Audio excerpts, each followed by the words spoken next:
Happy to be back talking to people here on Humanities Day. I've done it a couple of times in the past. I've always enjoyed it, and I hope this time won't be an exception.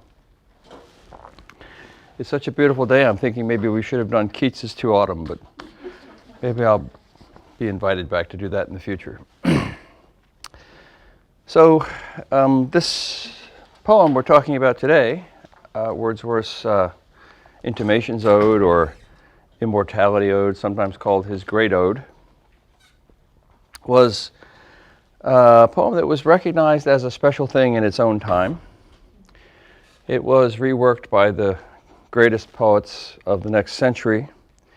Shelley wrote a sonnet to Wordsworth in 1816, which reworks the plot of loss in the Intimations Ode to talk about the loss of Wordsworth as a great figure because he had turned conservative. Keats reworks bits of it in his Ode to Psyche in 1819. Browning, a disciple of Shelley's, also a critic of Wordsworth, wrote a poem called The Lost Leader, reworks Wordsworth's poem again in 1842. And I think we can still hear bits of the Great Ode in Yeats's Sailing to Byzantium in the early 20th century. He himself, Wordsworth, came to revisit the poem and rework its tropes and themes into a more conservatively Christian poem in 1839 called On the Power of Sound. It's a poem that made a great impression on the 20-year-old Mary Ann Evans, who later wrote under the pen name George Eliot, as you probably know. If there's time, I'll tell you what he did with the ode in that late poem. As I noted in my description of this talk for you, bits of the poem have worked their way into the fabric of modern culture. Trailing clouds of glory do we come, shades of the prison house, thoughts that do often lie too deep for tears, splendor in the grass. Splendor in the Grass, as you probably know, was borrowed for a 1960s Hollywood film starring the young Warren Beatty and Natalie Wood. Closer to home here at the University of Chicago, if you know the film version of Norman Maclean's A River Runs Through It, a film that helped launch the career, among other things, of Brad Pitt and featured the very young Joseph Gordon-Levitt as the younger Norman.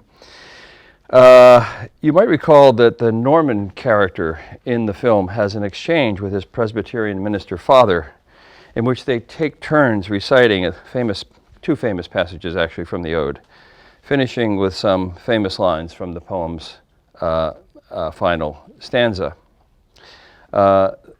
I'm going to play a clip for you. It's just a minute, and the one reason I'm playing it for you after I discovered it yesterday is that the letter that you see Norman opening, even though it doesn't say so, is his letter of acceptance to the English graduate program at the University of Chicago.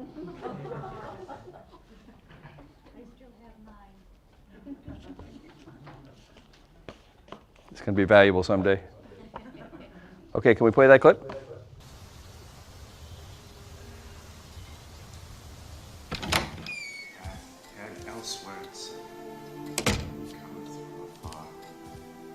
Not in entire forgetfulness, and not in utter nakedness, but trailing clouds of glory do we come from God, who is our home. Though nothing can bring back the hour of splendor in the grass, of glory in the flower, we will grieve not, rather find strength in what remains behind. In the primal sympathy which having been must ever be. In the soothing thoughts that spring out of human suffering. In the faith that looks through death. Thanks to the human heart by which we live, thanks to its tenderness, its joys, its fears. To me, the meanest flower that blows can give thoughts that do often lie too deep for tears.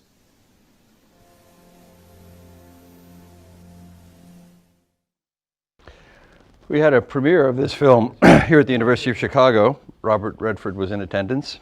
I met him and told him an embarrassing story on the day. I also met the actor who played Norman, who I was looking forward to meeting because I thought he did a pretty good job in the role of Norman, who had been my great friend and teacher here. And the guy turned out to be kind of an airhead surfer dude. It was an incredibly disappointing experience. thinking of him as the same person who's reciting those lines. Wow, what dude, that was a good movie, huh? That's the way he talked about it.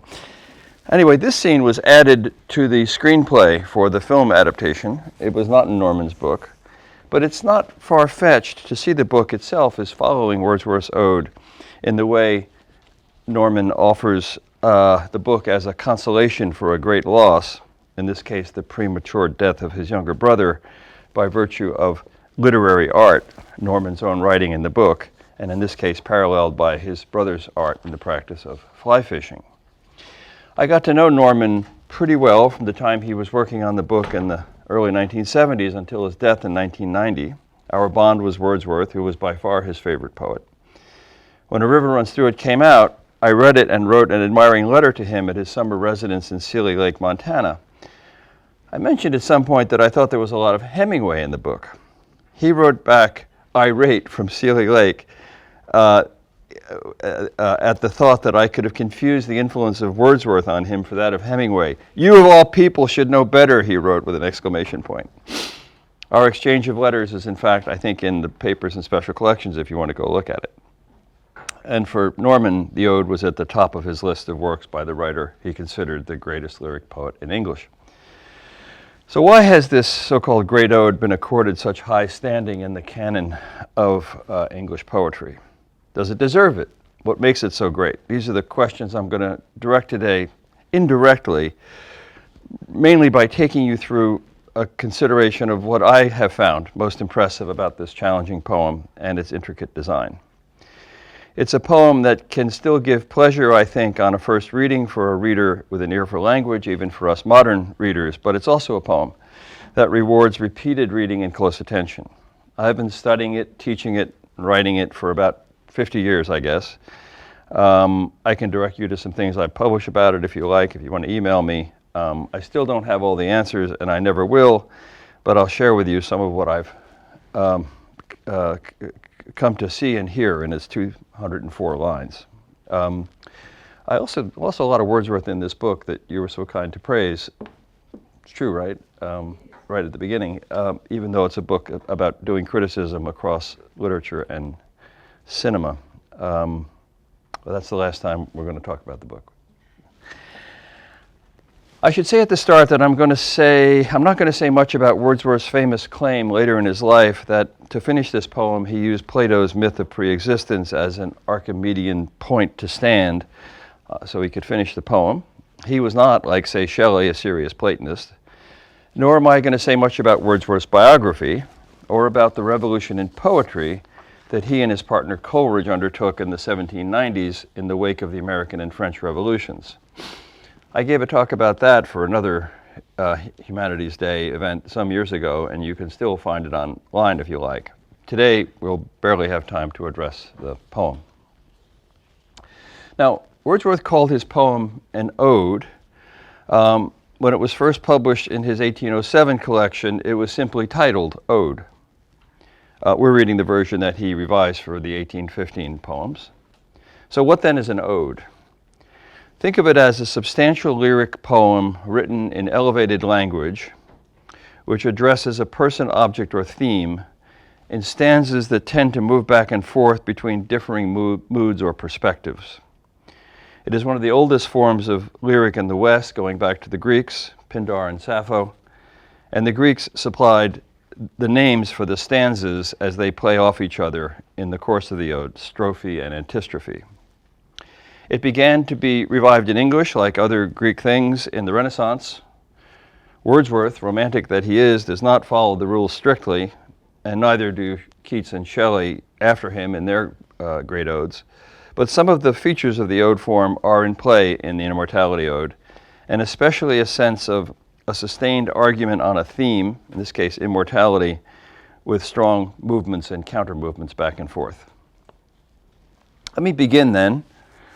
So you see we're just beginning, so you didn't miss anything, by identifying a few large patterns in the poem, some of which I'm sure you will have noticed. The first is there are quite a number of elements in the poem to suggest a loosely adopted pattern of ABA or ABA prime, more technically, that structures its arc. In musical terms, Anne can tell us, we call this sonata form.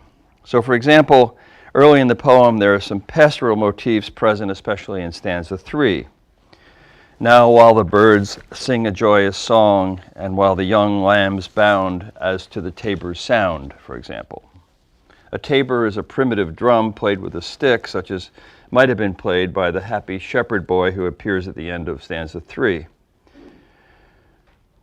Toward the end of the poem, you may have noticed these pastoral motifs are reprised. Then sing ye birds, sing a joyous song, but let the young lambs bound as to the tabor's sound. But note that in that second iteration, the elements are repeated with a difference. For here, the singing and dancing are object of the poet's command, literally occurring in the imperative mode, then sing. You can think of this as the difference marked by that A prime in A, B, A prime. But the difference is also spelled out in the way the very next line offers its crucial declaration, though it is also, I think, a concession. We in thought will join your throng. We in thought will join your throng. The simple joy of the pastoral has been recovered, but it is no longer simple. It is reflective. It is the outcome of the poet's working through of some things in this poem. This sequence is simple but important. Something that had been present is lost and is then recovered in thought. It's a pattern that supplies a fundamental through line for the poem, part of what we might understand by the phrase philosophic mind, the achievement of the philosophic mind at the end, that things now happen in thought that first happened, let's say, in sense, in the senses. The upshot of this sequence, moreover, is recapitulated in the poem's final lines that you just heard recited by Tom Skerritt, where that crucial word thought reappears. To me, the meanest flower that blows can give thoughts that do often lie too deep for tears. A second, larger pattern in the poem, which shadows this first pattern almost literally, has to do with a familiar enough metaphor that likens the course of a life with the course of a day. But Wordsworth develops this metaphor with a particular leitmotif, which is also in this case a leitmotif, L-I-G-H-T, namely the effect of the sun on each of the three phases of the itinerary that the poem follows: beginning of life, middle of life. Think of Dante's opening to Divine Comedy, Nel mezzo del cammin de nostra vita, and the end of life. The child is born trailing clouds of glory in the dawn sky of the east. But as the child grows up, this glorious illumination diminishes as the sun moves overhead. In the words of the poem, it fades into the light of common day. At the end of the poem, the glorious glow of the dawn sky is now mirrored in the western sky at sunset. The poet says he'll take consolation from clouds that do gather around the setting sun. This is a trope that Wordsworth and Coleridge developed when they were thinking about lyrical ballads, where they would say that what they were trying to do is to throw a certain coloring over the things of everyday life to let us see them anew, to refreshen them, to defamiliarize them.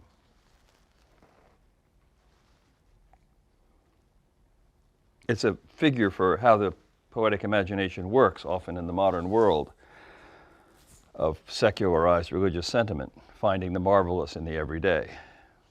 Blake saying, find heaven in a wildflower and the universe in a grain of sand.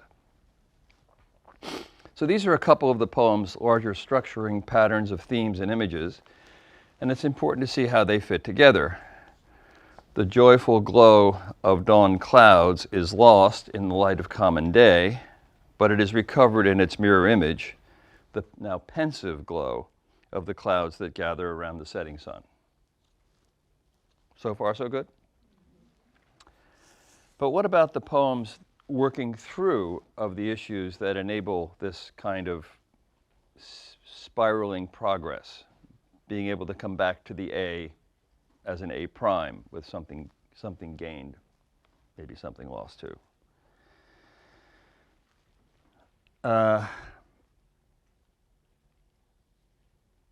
It's a working through that has to be achieved for this outcome to happen. And in any case, it is a feature of the traditional ode's ambitious and conflictual agenda, strophe against antistrophe, kind of a conflictual working out. How, in short, does the poem pursue its great theme, intimations of immortality from recollections of early childhood? So I want to suggest that it begins to do so, as with many forms of working through, with the posing of a problem, and that it poses this problem initially in the very opening stanza, which gives expression to a difficult but vague emotion. It's an elusive but nonetheless overwhelming sense of loss suffered by the poet. There was a time when meadow, grove, and stream, the earth and every common sight to me did seem apparelled in celestial light, the glory and the freshness of a dream. It is not now as it hath been of yore. Turn wheresoe'er I may, by night or day, the things which I have seen, I now can see no more. It's very prosy, that, right? There was a time. If I have time, I'll come back to that at the end. The poet is always and everywhere haunted by a sense of something that has changed for the worse. He's bereft of a former brighter outlook on the world. For fully 3 more stanzas, the poet seems to try to shake off this malaise, but with only fleeting success. After each effort, each new burst of optimism, he's dogged by some doubt, in a couple of cases expressed by a but clause. So, in the second stanza, we get this stylistic shift after the prosiness of the first stanza. Very striking, right? It kind of feels like a medieval lyric. The rainbow comes and goes, and lovely is the rose. The moon doth with delight look round her when the heavens are bare. Waters on a starry night are beautiful and fair. We're in a different poem now. The sunshine is a glorious birth. We're also in a different present tense. The present tense of that first stanza is one that could be contrasted with a past, with something that's lost. It is not now as it hath been of yore. But this present tense doesn't feel like a present tense that could be contracted with the past, medieval or otherwise. It feels like a kind of eternal present tense. The sunshine is a glorious birth. The moon does, with delight, look round her when the heavens are bare. That's a proposition, not a statement of a current. So in Spanish, it's that those 2 tenses for the present. One is like what's actually happening, and the other is just like propositional. It's almost like Wordsworth is playing with those 2 tenses. And then the but. But yet I know where'er I go that there hath passed away a glory from the earth. That past tense reasserts itself against this sort of eternal present of this little lyric poem he's produced. And then we get the pastoral bit in the 3rd and 4th stanzas, which again fits and starts. Now while the birds thus sing a joyous song, and while the young lambs bound as to the tabor's sound, to me alone there came a thought of grief. Okay, but then he shakes it off. A timely utterance gave that thought relief, and I again am strong. And then we get into this kind of meditation on the pastoral and the shepherd boy. And in the beginning of stanza 4, these blessed creatures that he can hear calling to each other. But that but is coming. It comes in the last 7 lines of stanza 4. This tree, but there's a tree of many one, a single field which I have looked upon. Both of them speak of something that is gone. The pansy, that's pensée, right? The flower that thinks. Thought again. The pansy at my feet doth the same tale repeat. Whither is fled the visionary gleam? where is it now, the glory in the dream?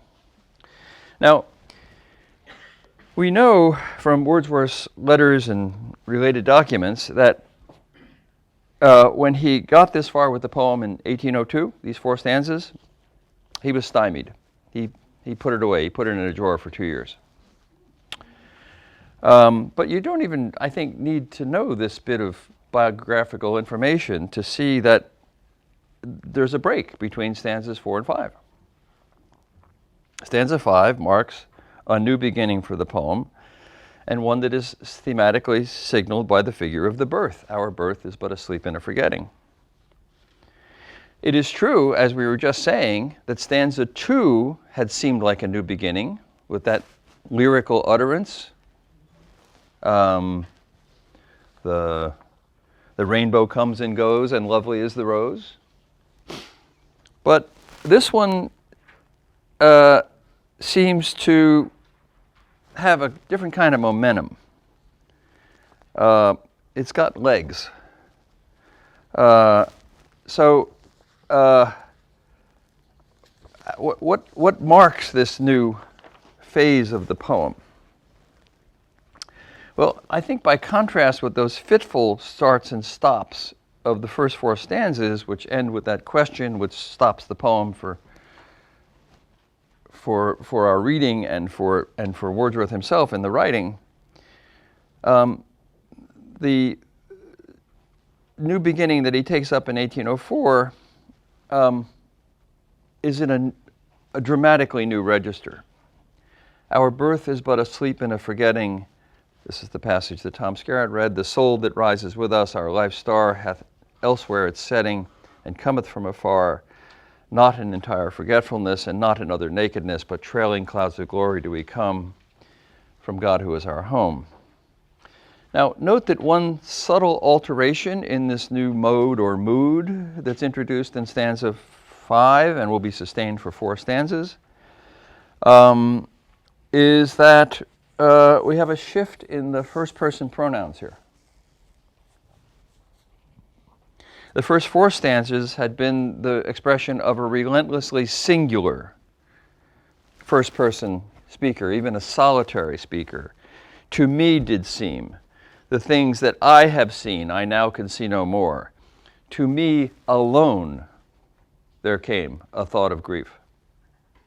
With stanza 5, this singular first person is supplanted by a new collective subject expressed in the first person plural. Our birth, trailing clouds of glory do we come.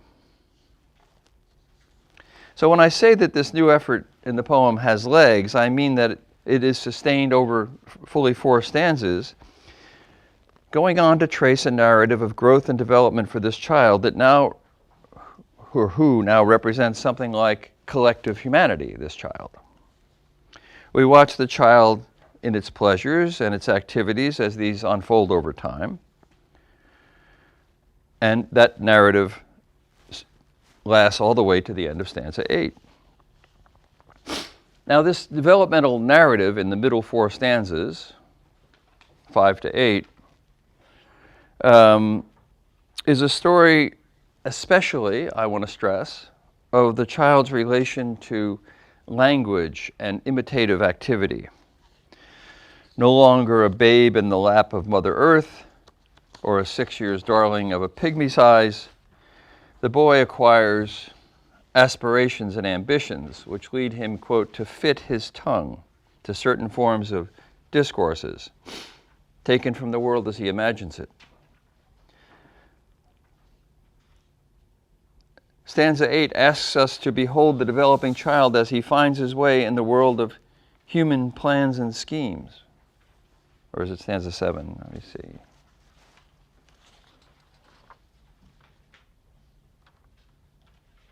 Stanza 7. See at his feet, stanza 7, some little plan or chart, some fragment from his dream of human life, shaped by himself with newly learned art, a wedding or a festival, a mourning or a funeral. And this hath now his heart, and unto this he frames his song. Then will he fit his tongue to dialogues of business, love, or strife. The boy now seems to be on an ascending ladder toward adulthood, driven, it seems, by a certain impulse to discover, I mean, this is a pun, the next stage. And Wordsworth cashes in on that pun with what he gives us next. But it will not be long ere this be thrown aside, and with new joy and pride the little actor cons another part, filling from time to time his humorous stage with all the persons down to palsied age that life brings with her in her equipage, as if his whole vocation were endless imitation. Now, I think we have to understand here that imitation extends to include the notion of poetic imitation, to mimesis, in the sense that Aristotle means it when he insists in his Poetics that poetry is an imitative art, that it represents things. The child mimics the character types from all those stages of life that the misanthrope Jacques surveys in the famous All the World's a Stage speech that Wordsworth quotes directly from here with the humorous stage. That's from Jacques.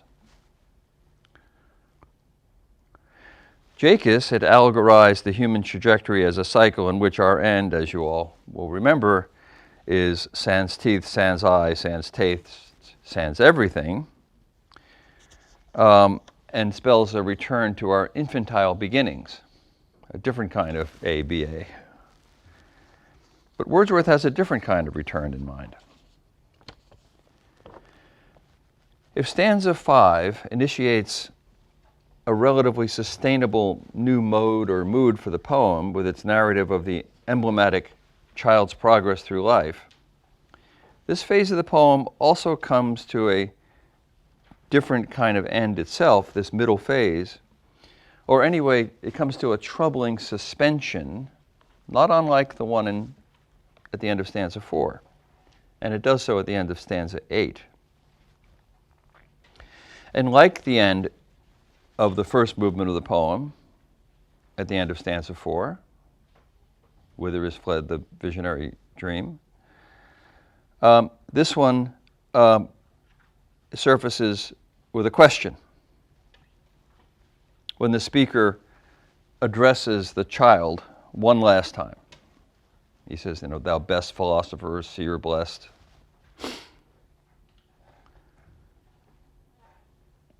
The speaker by stanza 8 seems to be growing troubled by this child's willingness to accommodate himself so readily and so thoroughly to the forms of the world. I mean, the sentiment is in a certain way a commonplace. Adults say to children all the time, why do you want to grow up so fast? But in this case, the speaker's puzzlement issues in what are, to my ear, some of the most beautiful lines of poetry in English, and some of the saddest. Thou little child, yet glorious in the might of heaven-born freedom on thy being's height, why with such earnest pains dost thou provoke the years to bring the inevitable yoke, thus blindly with thy blessedness at strife? Full soon thy soul shall have her earthly freight, and custom lie upon thee with a weight, heavy as frost, and deep almost as life. Custom is a chilling word here, bringing with it a sense of the drudgery of everyday routine in the adult world, the loss of the freshness of the child's vision, a dire threat to our liveliness, if not to life itself, almost as life. The second movement of the poem, then, seems to resemble the first movement in certain ways. Each has 4 stanzas, each ends in a question that seems to stymie the poet with its force and leaves him with a sense of nowhere to go. With stanza 9, however, we move into the poem's third and last movement, this one only 3 stanzas long, although at 74 lines, it is longer than each of the first 2 movements. It has a lot of work to do, for the poem's final movement constitutes a response to this second puzzle, the one about the child, and also by implication, the first puzzle, the one about the vanishing of the dream.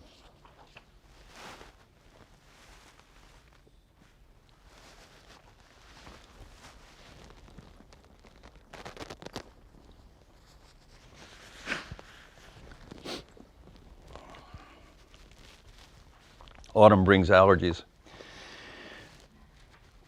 The transition at the start of stanza 9, like the one at the start of stanza 5, our birth is but a sleep and a forgetting, offers a new beginning, a phoenix-like rising from the ashes of a questioning skepticism. I'm going to argue that the most remarkable thing about this new beginning at stanza 9 is that in this iteration, skepticism itself is acknowledged as the reason to celebrate life anew.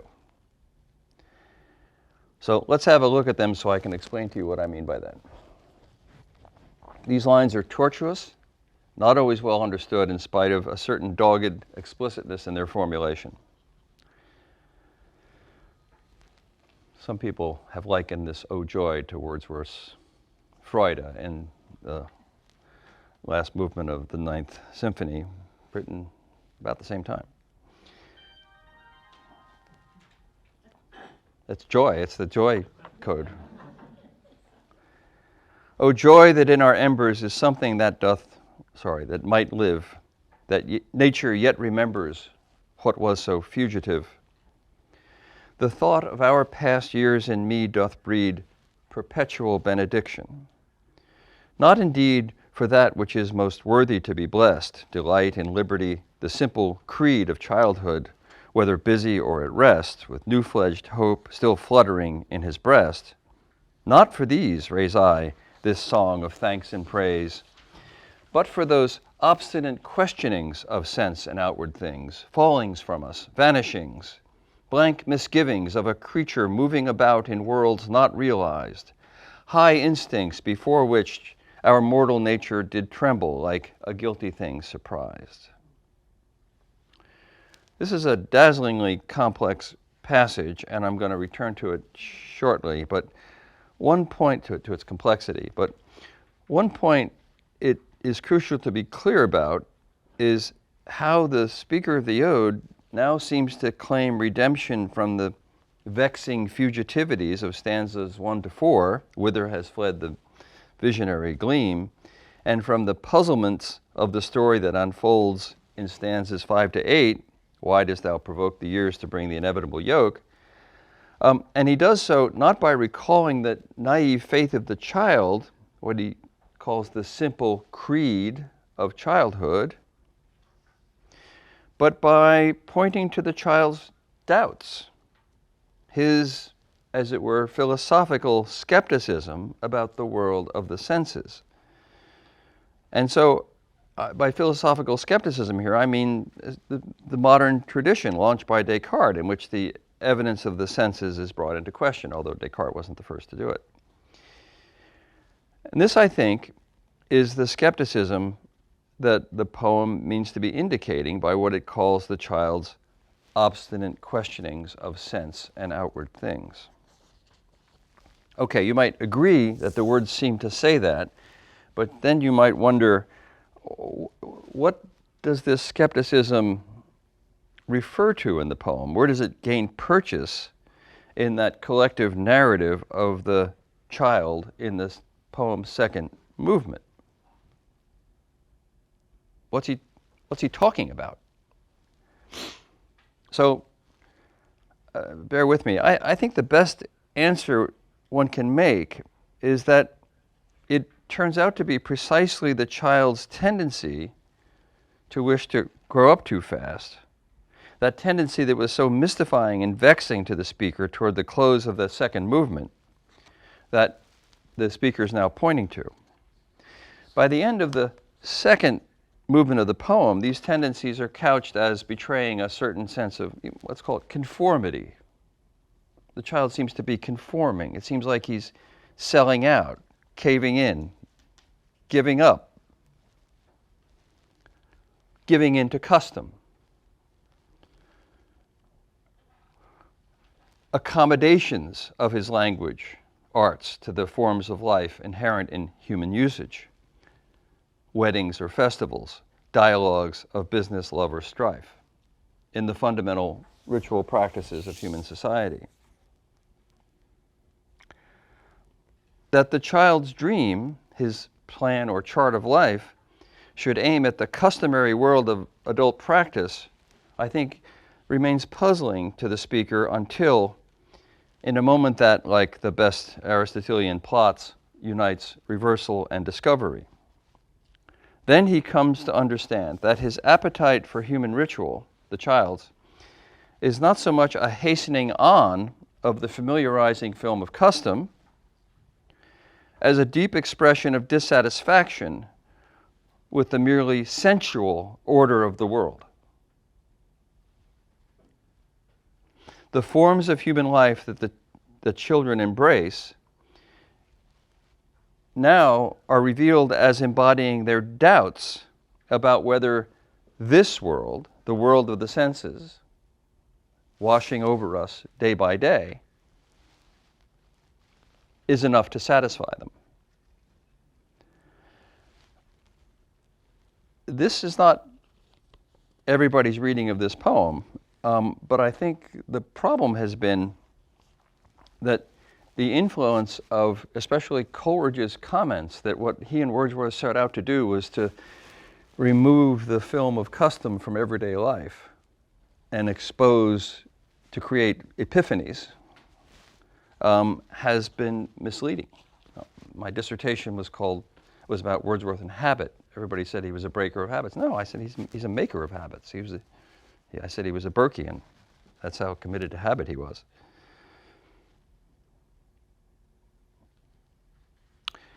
So that was the speaker's view in stanza 8, but it turns out that the view of the speaker that view is transcended in stanza 9.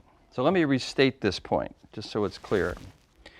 In the Intimations Ode, the problem is the puzzle voiced at the end of stanza 8, why the growing child seems to recklessly hasten his maturation by fitting his tongues to dialogues of business, love, or strife. The answer comes when the poem is able to see these acts of endless imitation as expressing not a submissive accommodation to the world of custom, but a defiant skepticism about the world of sense. The relief that erupts into the poem in that pivotal exclamation at the top of 9, "O joy," which in a certain sense seems to come out of nowhere, again, is not for the child's simple creed, but for his doubts newly recognized in the child's verbal play. The child turns to mimesis as to a world of forms, not Platonic forms, one that expresses his distrust of the world of passing sensations and offers intimations of immortality. Now, when Wordsworth returned to the ode years later at the close of another ode titled On the Power of Sound, the one I mentioned in the beginning, the one that George Eliot read when she was 20 and liked, he had by then become a church-going Christian, an author even of a whole sequence of ecclesiastical sonnets. The young poets attacked him relentlessly for this. That's what Shelley and Browning were on about. But in this later poem, he echoes that 9th stanza of the Intimations Ode in the pivotal stanza of the Ode on the Power of Sound. Power of Sound is trying to figure out what's the upshot of the pleasure we get in sound. Is it just frivolous? Is it just carnal? Or is there a higher meaning in it? And he ends up coming to a meditation on silence. O silence, remember noisy years in stanza 9 in the Intimations Ode. O silence, are man's noisy years no more than moments of thy life? Is harmony, blessed queen of smiles and tears, with her smooth tones and discords, just tempered into rapturous strife, thy destined bondslave? No, though earth be dust and vanish, though the heavens dissolve, her stay is in the word, all caps, that shall not pass away. He kind of lost his skill as a poet in the end too, although lots of people these days are trying to claim that it's still there. This passage, again, is also a solution to a puzzle, but here the solution depends on the Christian Bible, on the recognition that all sounds ultimately issue from the Word of God and pour into the ear. The ear is personified earlier in the poem of the Lord God of all, the author of the all-creating Word. The world is thus the Word understood as a perfectly circular figure of sound's power in this late poem. In the Intimations Ode, the passage about the noisy years, on the other hand, is hedged around by all kinds of what William Empson calls syntactical ambiguities, ambiguities that come out of not understanding how the syntax is working, the grammar of the poem.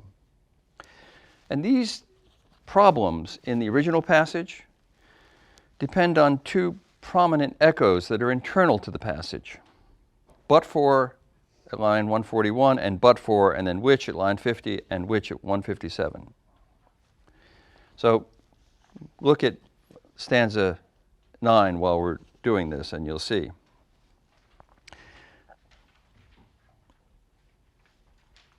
The first but for follows on not for. Not for this I raise this song of thanks and praise. And so it may be read as not for these, but rather for these. Not for this, but for that. Right?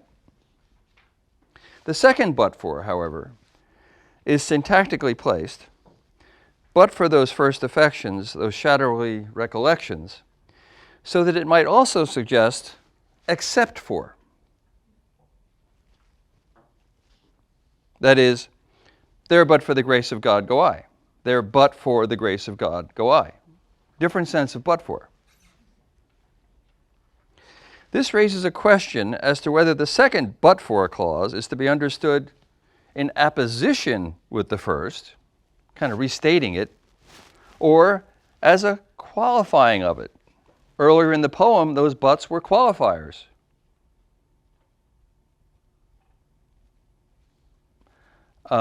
But it is not now as it hath been of yore. That was a qualifying but.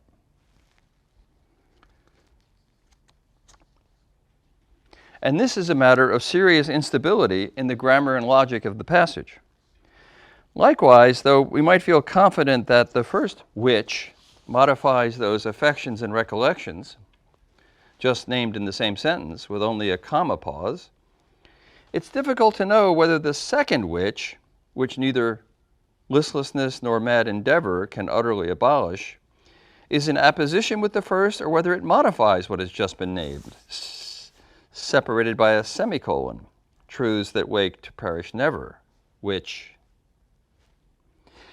If the latter reading is possible, then we have a question as to the grammatical mood of what precedes it directly. Uphold us, cherish us, and have powers to make our noisy years seem moment in the beings of that eternal silence, truths that wake to perish never. If the syntax is modifying, is its mood declarative? Those affections and recollections do uphold us? Or is it imperative or exhortatory? Uphold us, truths that wake to cherish never. The effect of this further instability is to let a key point about just how the noisy years are made to seem thus hover between a statement and a plea, a fact and a hope or an aspiration. Big instability.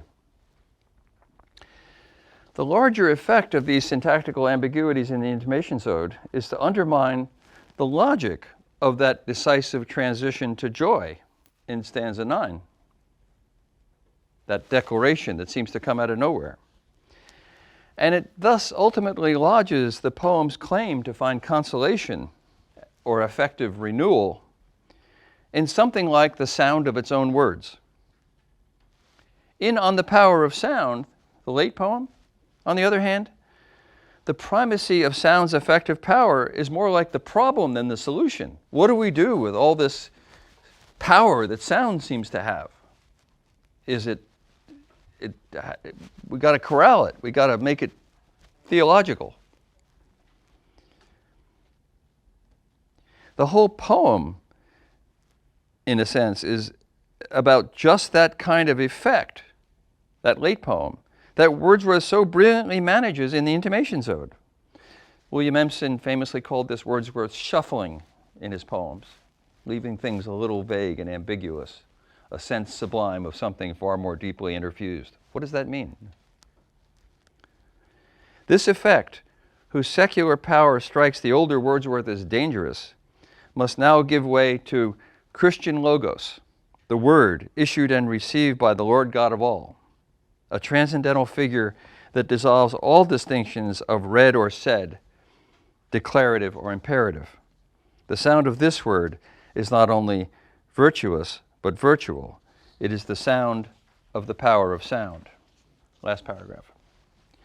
Retrospectively, then, the later poem's moral sentence, the categorical no to the question about the noisy years and the internal silence, reveals something crucial about the earlier poem, and about what Shelley said of Wordsworth and all the poets of this age, the electric life which is there in its words, in its auditory effects and affects.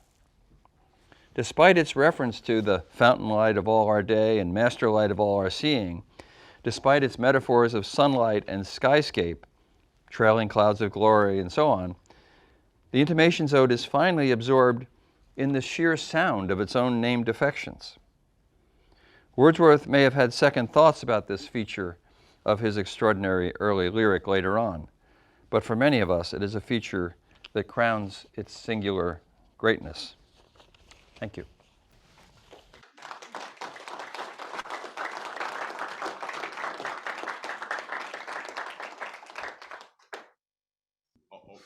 Okay. I probably read this as an undergraduate, but I forgot. And I read it quickly last night. And I was a little bit disappointed at its intimations of immortality. And I was really looking for a big payoff. And, instead, we got Wordsworth's pronouncements, a flower can give me thoughts that lie too deep for tears, which is wonderful, but it doesn't seem to speak to immortality. Could you speak to the title? When did he give the poem its title, and how the poem relates to immortality? Well, I tried to suggest, he gave the poem its title sometime between 1807 and 1850, and I forget exactly when. But as I say, when it was first published with the 1807 poems in 2 volumes, it was Ode. But he had finished the later stanzas. Oh yeah, the whole thing was, he finished it in 1804, and then he published in 1807. It was called Ode, and it didn't have the child is father to the man stuff, which we could talk about if you like. There's a lot more to talk about here. So the idea that there are drives in us that we could confuse that Wordsworth diagnoses as drives to be beyond this world, that he is loosely borrowing from Plato to suggest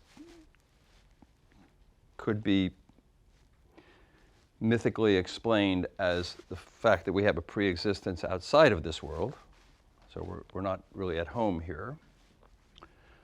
But the fact that we have these drives is for him some indication. Actually, let's use his word because you ignored it. Intimation. He doesn't. This isn't something that's going to sound a trumpet and ring a bell, and all it is an intimation. It's something whispered. See, one of the reasons I think the Plato frame is not relevant to Wordsworth is that ultimately he's an empiricist. He's a deep, deep British empiricist. I believe that. The philosophers that matter to him are Locke and Hume. He said he hated Hume, but he just stole from Hume right and left. He took over Hume's entire epistemology, as far as I can see. In Tintern Abbey, he says, "Oh, I looked at this landscape, and I have owed a great debt to this landscape over time." And he says, he starts to say, "If this be but a vain belief that I have owed this debt," and then he says, "But oh, how oft, mid dins of towns and city, have I turned to thee, O Sylvan, why?" That's empiricism. He says, "No, this can't be. I can't be making this up because if I've had a kind of a hydrotropism that I can diagnose in myself. I go toward the river. I find myself going toward the river." That's an empirical move. It's not a Platonic move. So he starts with his own feelings. His famous definition of poetry is the history or science of feelings. That's where he starts. That's also coming out of the empiricists. Thoughts are feelings that have been around for a while. That's what Hume said. Hume calls them impressions and ideas, but Wordsworth is working with the same thing. So you're not going to get Plato's categorical pronouncements. You're going to get reflections that lead to intimations, and that's as good as you're going to get. And it isn't even as good as it seems after you look at what he's doing with the language in that ninth stanza, because there's a lot of shuffling there. And he himself recognized it when he tried to clean it up and make it more theologically proper in 1839. Okay? So we have a question Okay. from the online session. Greg Gosick asks, notwithstanding the highly favorable consensus on the ode over generations of its readers, it did draw negative assessments from critics as noteworthy as the contemporary Lord Byron and later John Ruskin. Do such criticisms merely reflect personal preference, or does the ode have valid deficiencies that would justly justify principled objections to it?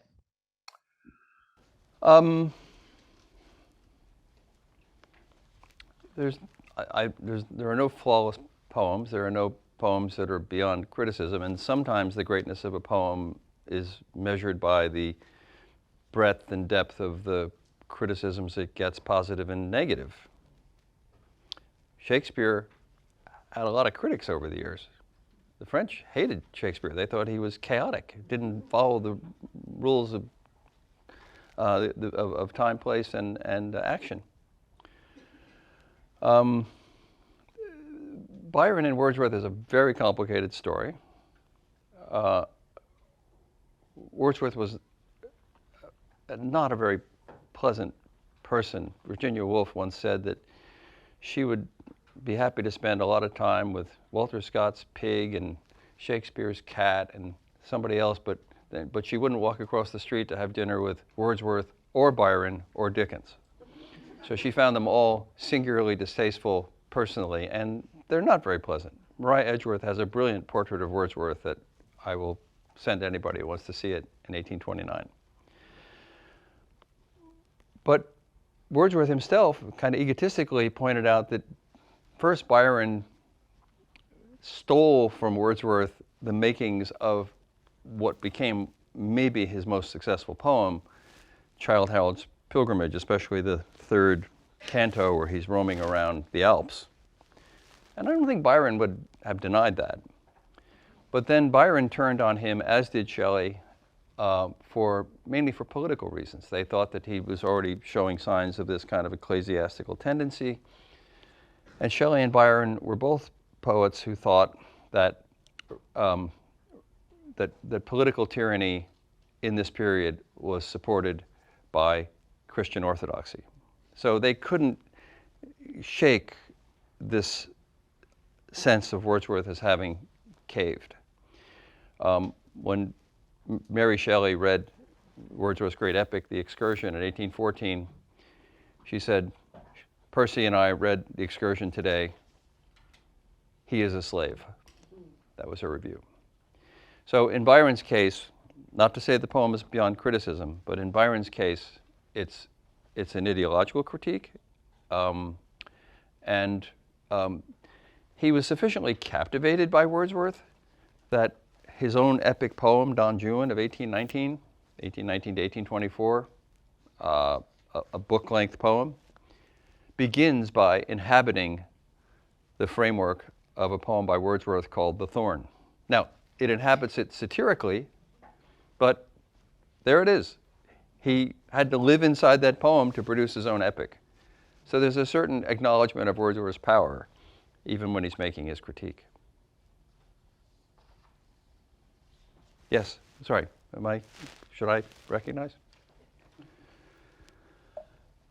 Thank you very much. Pleasure. I was looking at the fifth stanza, especially the first 6 lines, and being deeply reminded of the 6th book of the Aeneid. That section where Anchises is explaining to Aeneas the Stoic philosophy. Could you comment a bit on the Stoicism embedded in this part of the poem? Yeah, good, really good question. The 6th book of the Aeneid is the one that Seamus Heaney loved the most. And after he translated Beowulf, I think it's his last publication, his translation of Book 6 of the Aeneid was released, and it's I think a beautiful translation. He dedicated it to his Latin teacher. The Latin teacher always thought that Book 6 was the great book. That's where Aeneas goes to Hades and talks to his father. Yeah, the best place to start here is with that phrase, the philosophic mind, right? Because certainly in the Roman tradition and to some extent in the early medieval tradition with people like Boethius, who was so important to Chaucer, the idea that philosophy was about consolation and that thinking should lead to a certain kind of resigned acceptance of one's fate is a dominant feature of Western thought and English poetry since Chaucer. And it survives, I think, and this is not alien to Wordsworth's poem, in that everyday phrase, taking it philosophically. Right? It was a horrible event, but she took it philosophically. Right? To take it philosophically means to have a stoical view. One of the reasons that Byron and Shelley went after Wordsworth the way they did is that they thought he was too accepting of the status quo, and that this kind of stoicism extended to what for them was an intolerable political and social set of conditions in during the French Revolution and the British response to the French Revolution, and especially in the sort of restoration period that followed 1815, when Napoleon was defeated, when the reformers thought they were going to have their day again, and instead there was a kind of crackdown. So I wrote a book called England in 1819, which is partly about this crackdown and the people involved in it.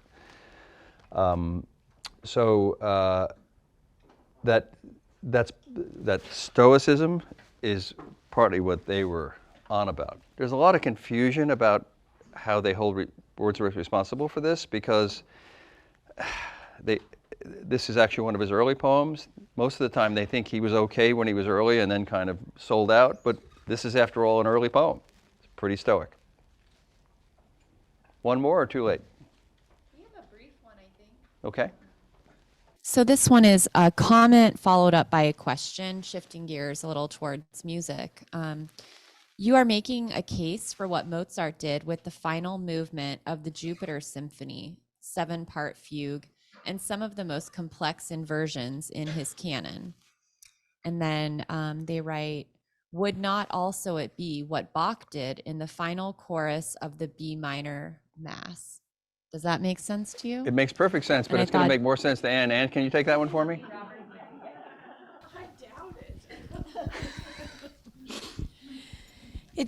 It seems to me that the comparison with a fugue isn't quite right, because with a fugue you have a consistent subject weaving throughout the piece, and whereas I think what Professor Chandler has done is to talk about real ruptures in this poem, and not necessarily, at least it doesn't have the strict structure of a fugue, I would say. And maybe a little closer to the end of the B minor Mass, but still, I'm sorry, I don't quite agree here. Now I'm even more glad that you came today, Anne. I mean, another version of the answer would be the form of the ode, which is how the poem is labeled, gives you enough, I think, in terms of strophe, antistrophe, the conflicts, the elevated language, the grand theme, that you don't necessarily need to look beyond it to a genre in a different medium for formal models of what's going on. Not that they're irrelevant, but if Anne says they're not, then I'm going to agree with Anne. Thank you. We done? We're at the end of our session, but it's up to you if you'd like to do another question. This gentleman One right more here question? Okay, one more question. seems rather ready to ask a question. Well, first I was going to ask you to comment on the epitaph and when it was added, but in particular, what was meant by the phrase natural piety. But the real question I wanted to ask you was about in stanza 5, when he starts out talking about birth, but really a state before birth, which I understand he believed in. But it's the... Well, maybe he didn't believe in it, but what he said was, I needed something to get the poem going. I grabbed the Plato myth. Okay. But he says, when we're birth, or he talks about birth, and he says, not in entire forgetfulness, but then he says, and not in utter nakedness. And so my question is, I'm not sure what he's referring to here, but apparently we're not born entirely pure. So is he referring to original sin here? I think he'd be referring to original sin in 1839, if he were writing in 1839 about these things. I don't think he was too much into original sin in this period, although let me qualify that by saying that Milton was the most important poet to him by far. He just went in the tracks of Milton. When he wrote his own personal epic, The Prelude, it was in Miltonic blank verse. It was 12 books, and it began by echoing the end of Paradise Lost. The end of Paradise Lost, the world after the fall. The world was all before them, where to choose their place of rest, and Providence, their guide, through Eden took their solitary way. That's the end of Paradise Lost. Beginning of the Prelude, Wordsworth writes, the earth is all before me, and should the guide I choose be nothing better than a wandering cloud, I cannot miss my way. He's just attaching his poem to the back of Milton's, right, after the fall. So, yes, I guess original sin is on his mind here.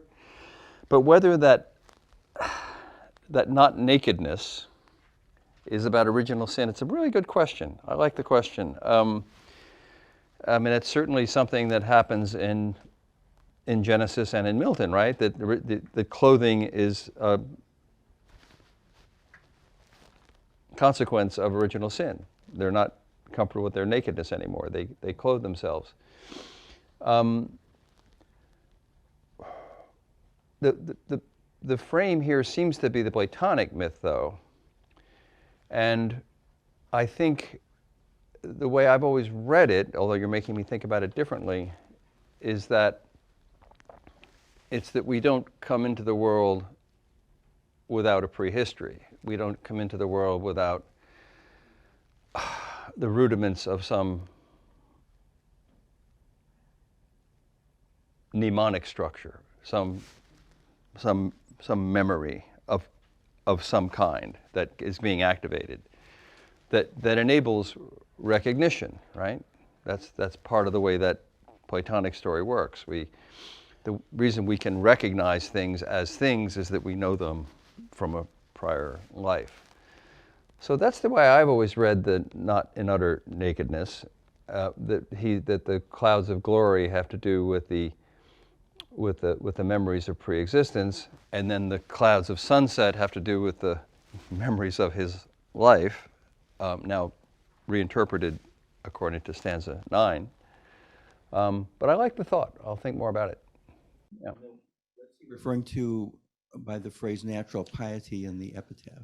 That's a question I could talk to you about for an hour, but I won't. So it's very important to me, that phrase. So piety is the name for filial respect, right? One generation for the next. And you might say in a traditional form of traditional culture, or even a traditional form of poetry, a structure of piety would be for the generations to follow each other appropriately, right? That children show the proper respect for their parents. King Lear is a play about the failure of piety. In this case, natural piety. What's natural piety? Well, I think the frame here is given by what precedes it. The child is father to the man. Another one of the famous lines from this poem, after all, although it was originally written for another poem and he brought it in. The child is father to the man. What does that mean? Well, one way to think of it is that writing, I'll make a big generalization, near the origins of modern psychological theories of childhood, after Rousseau, right? Rousseau is writing in the 1750s, 60s, 70s, writes the Emile, New Theories of Education. All kinds of theories of education are circulating now, thinking about the child in a new way. There's a cliche, in Shakespeare, children are sort of just little midget adults, if they matter at all. In the Romantic period, children suddenly, we're interested in them. We're interested in how they grow up. We have the Bildungsroman in this period, in the 1790s. We want to know how people get shaped by their circumstances. We think that, the way people get shaped by their circumstances has a lot to do with who they turn out to be, right? Dickens is all about that, right? George Eliot herself, who learned a lot from Wordsworth, is all about that. So the child is father to the man, for me, means something like a reversal of the usual thought, and the understanding that the things we do, as the philosophers of science say, upstream in the events of our life, matter to the events that come downstream in our life. The upstream events, when you're young, shape the downstream events. So you can have two views of that. You can rebel against that shaping that you've had, or you can accept it. You can embrace natural piety. Yes, I want to be the person I was born to be. At the pivotal moment of his poem about his own childhood, which begins with his own childhood, the prelude, he's stymied. He can't write the poem. It's a little like the breaks here when he gets stuck. And he says, I can't write this poem. This is in verse. This is not. Thus I strive, not being able to tell real, genuine impulse from things fleeting in my mind, just bits of vanity. And then he pauses. And this turns out to be the beginning of the poem. The part that he wrote before that, he wrote to fill in this space. The beginning of the poem was this, space before it, half page. Was it for this that one, the fairest of all rivers, loved to blend her murmurs with my nurse's song? Was it for this that, and then he starts talking about his childhood. embracing his childhood. He's been trying to write this poem strictly going forward. He utterly fails. But when he turns around and asks about the nurturing he had as a child, he gets strength and carries forward. He once wrote, "Feeling comes in aid of feeling if but once we have been strong." That's a different articulation of the idea of natural piety. The idea that you align yourself with your own life. You try not to be alienated from it. But that's a different kind of, it's a very radically restructured form of piety from the one that says, honor your father and your mother. Now, it's my understanding that this epitaph was not in the 1804 or 5 It was version, not. It was added. or even in the 1815. It was part of another poem called My Heart Leaps Up. My heart leaps up when I behold a rainbow in the sky. So was it when I was young, so be it when I am grown old. The child is father to the man, and I could wish my days bound each to each in natural piety. That binding of the days, remember the word for religion is a kind of binding, right? That L-I-G is a bond, like ligament. The binding of the days is different from the binding of the generations. But in a certain sense, it's a transposed form of generational piety.